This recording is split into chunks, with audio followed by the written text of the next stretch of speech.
again, everybody, and welcome back to another Shock and Awe Toy Reviews. 2, sometimes 3 idiots, a camera, and a review. To my left is the bearded thunder himself, Mr. Berg, and to my right is Topher. Wait a minute. He gets the bearded thunder? And in this episode, we're reviewing this spaceship. This is the Star Wars The Last Jedi Resistance Ski Speeder with Captain Poe Dameron. And I will point out, it does not say The Last Jedi anywhere on the box. That is true. This is a ship. This doesn't transform, am I correct? I know, it's shocking that you'd be reviewing something that doesn't have an alt mode. Exactly. I was trying to transform it and almost shot myself in the face. That is actually true, viewers at home. You are the one that bought the toy. I am the one who bought the toy. And at first I wasn't going to buy the toy. Full disclaimer, I love Star Wars vehicles more than I love the figures. I've always been a vehicle kid first and foremost. The figures were something to play with the vehicles. It's been hard to get vehicle love in the 2000s. Since toy costs have gone up and since a lot of kids are buying fewer toys in general, vehicles have been not as prolific as they once were. When I saw this one on the shelf, I looked at it and said, huh? I think one of the weaker points of the new trilogy is that their designs overall are not as good as previous designs have been for Star Wars movies. I'm still kind of on the fence about it. And I thought this would be fun to review because it is such a mixed bag. Like you're saying, the design, this looks like it should be the back, doesn't it? It does. Like that's where the engine, but then they got that thing over there. So do we know like what kind of terrain or planet type this is supposed to be used on? So in the trailers, this vehicle can be seen. It's skimming across the surface of a planet that appears to be covered in snow, although I don't think it's been confirmed that that's snow. And as they go skimming across the surface, they're kicking up this red dust behind them. So it has this really cool look to it. This thing that's hanging down drags on the ground as it flies, and that's the thing that kicks up the soil. Yeah, it's just interesting. It's like, why would they have that part hang down to touch the ground? Other than to make that cool looking effect. I mean, if you were to think about it, if you had a vehicle, why would you ever want part of your vehicle to be dragging on the ground at all times? Slow it up. Well, and it's going to wear and tear this thing, and the only thing I can figure is that they came up with that idea because it looks cool. But, you know, is that something against the toy? No. I don't think so. I will say that that portion of the toy is actually executed reasonably well.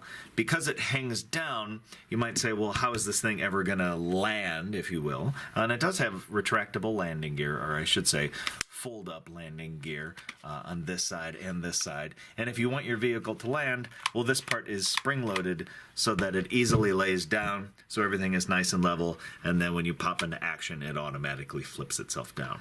In addition, this part sort of serves as a handle for flying and zooming your vehicle around, and there's a little trigger on here, and this trigger launches the 2 projectiles that are loaded up here in the front. The missiles actually shoot reasonably far with a fair amount of power. I think one of the nice things about Star Wars vehicles and their history of having missile launchers is a lot of them hide themselves really well, where they'll nest really far back in the vehicle so it doesn't break the vehicle's aesthetic. I don't like this here, because when the missiles aren't in, you have 2 giant holes right in the front of the vehicle, and when the missiles are in, you have these 2 big bumpy things right in the vehicle. Yeah. If this was made in the 2000s, there would be a Star Wars Tales issue from the good old friends at Dark Horse explaining that this part was here, it crashed, and he had to fix it, and he could only put it on the wing, and it would be awesome. But now that doesn't happen, so this is stupid looking. It's kind of hard to tell, but this is a separate piece, this is a separate piece, that's a separate piece, that's a separate piece, that's a separate piece, separate piece, separate piece, separate piece. This is actually made up of many, many, many, many, many, many pieces. And I think what's neat about this is it allows for more detail and more texture to be brought into the design of the vehicle. Because it's a separate piece, it's going to have a legitimate raised surface, you know, where there's empty space, there's negative space underneath some of these pieces, so it really looks like a real something, as opposed to just being sculpted to be part of the wing, Yeah. where it would just be kind of a flat thing in relief. These have a little bit of life to them. It also, I think, winds up being a cheap way for them to skip a paint application. Oh, for sure. Instead of trying to paint this on here and figure out how to mask that and make that look good, just have it be a separate piece. It plugs into place and you're good to go. Because most of these pieces are just pegged on, they can peg right off. As a kid, one of the things I loved about G.I. Joe vehicles is that you could take pieces off of them. So as they were damaged in battle, pieces could get blown off. Isn't there another feature you'd like to show off at this point? Yes, there is another feature. So if you are in battle and you take some significant battle damage, there's a button here on the top that looks like a little turbine sort of thing. Let go. You gotta let go because No way. that's going to blow the whole wing off and send it flying. And then Poe Dameron crashes, and we have another stupid guy goes, how does Poe live through this? Maybe he won't. So overall, as a toy, I think it's got a lot going for it. One more play feature. This engine cowling does come off. Oh, that's cool. Revealing a lot of detail under here. I like that kind of play feature because, then if it breaks down, you can have your guys fix it and things like that. Sure. I have a feeling that all the pieces that fall off will be in the movie as falling off. You think so? Yeah, I bet you this blows off and he crashes and he has to take this off to fix it, and he'll be stuck with the seatbelt. One of the gripes that Star Wars vehicles have gotten as of late is that they're made out of flimsy plastic. There's a little bit of that going on here. It's a little maybe cheaper than you would want it to be, as this is just one piece of plastic. Doesn't have like a second layer underneath. It doesn't feel as cheap as a lot of the other vehicles have felt recently. This part in the back is probably the flimsiest. If you put it in your toy box, make sure that this isn't leaning on anything. Otherwise, when you take it out later, that's going to be bent forever. It's got some nice paint applications on here. A little bit of red, a little bit of dirt. Just enough to kind of bring it a little bit to life and break up the monotony of some of those surfaces. It comes with a pack-in figure of Captain Poe Dameron as he appears in The Last Jedi, we assume. This figure is garbage. It is garbage. It is a throwaway. There are a couple things about it that I like. Number one, the little headset here is actually a separate piece. And I like that because then you can put this on whatever figure is flying this ship. It's not permanently part of Poe Dameron's head. It can be shared with other figures, which as a play item is actually pretty cool. The other cool play feature he has is he has a working holster, so you can actually take his blaster out of his holster. Can he hold his blaster? It's so overpainted there. Maybe you could cut it open to get something in there. Paint on this figure is really, really terrible. If you look at the paintwork around the sleeves, there's flesh paint splashed 1/8 of an inch up the sleeve. If you look at the paint around his hairline, it's just terrible. The paint on this is atrocious. Wow. The sculpt is okay for what it needs to be. The articulation is garbage. He's got 5 points of articulation, and he does not stand well. I think that the fact that I have had more 5-point of articulation figures that can't stand is just so wrong. Because if you're going to get one thing right with a figure with limited articulation, you should at least be able to have it stand on its own. And the fact that it is hard to get this guy to stand is really embarrassing. Well, to be fair, though, I'm sure there are people out there that enjoy the nostalgia factor of having a 5 points of articulation figure. Yeah, and they're idiots. Anyone who watches our show, which I realize there's 4 of you, thank you, agrees with that statement that there's a nostalgia factor and they enjoy 5 points of articulation, I will give you $1. Wow. They're going to say it just to get the $1. The one thing that's nice about this figure is he's there. So when you get your vehicle, you've got a figure you can throw in the cockpit and start flying him around right away. I wish that they would have included a character who's not so damn boring looking. Yeah, that was going to be my question is, will Watto fit in this ship? Yeah, I think you could cram a Watto in there. Yeah.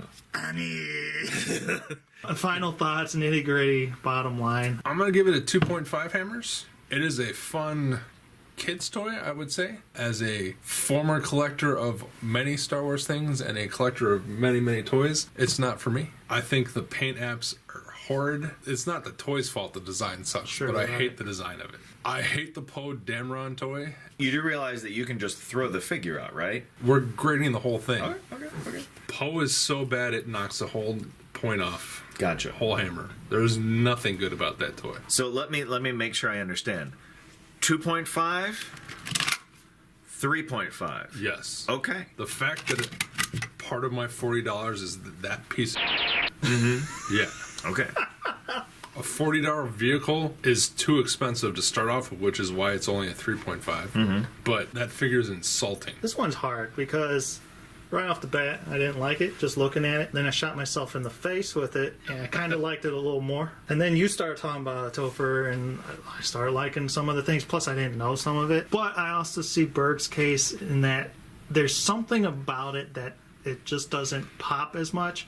It feels But- finished. It's sort of, yes. And I think that may be, though, because we need to look at this from the perspective that this is a child's toy, right? $40 is way too much. You got this for 30, you said? Yeah. Yes, Poe Dameron is horrible quality. I still think I'm going with 2.5. Believe it or not, I think this is the first Star Wars ship since the 80s that I've ever looked at in person or touched out of a box. In terms of playability for a kid, I love the handle thing. I think that's great. They'll be able to hold it, run around. The quality of the plastic is good enough that it doesn't look like it'll break, and I think they'll love the fact that it comes apart. As for a collector or something, it's not something I would buy if I was into Star Wars ships necessarily. But I think for kids it's good. If there was a little bit more sprucing up, it could do better. If it came with a Watto, 5. This one is actually hard. After owning it, I'm still on the fence about how I feel about it. Yeah, I agree. By himself, this is a zero hammer figure. So the fact that some of the money that you pay for this toy is going to this, that knocks it off, I agree with you, a full hammer.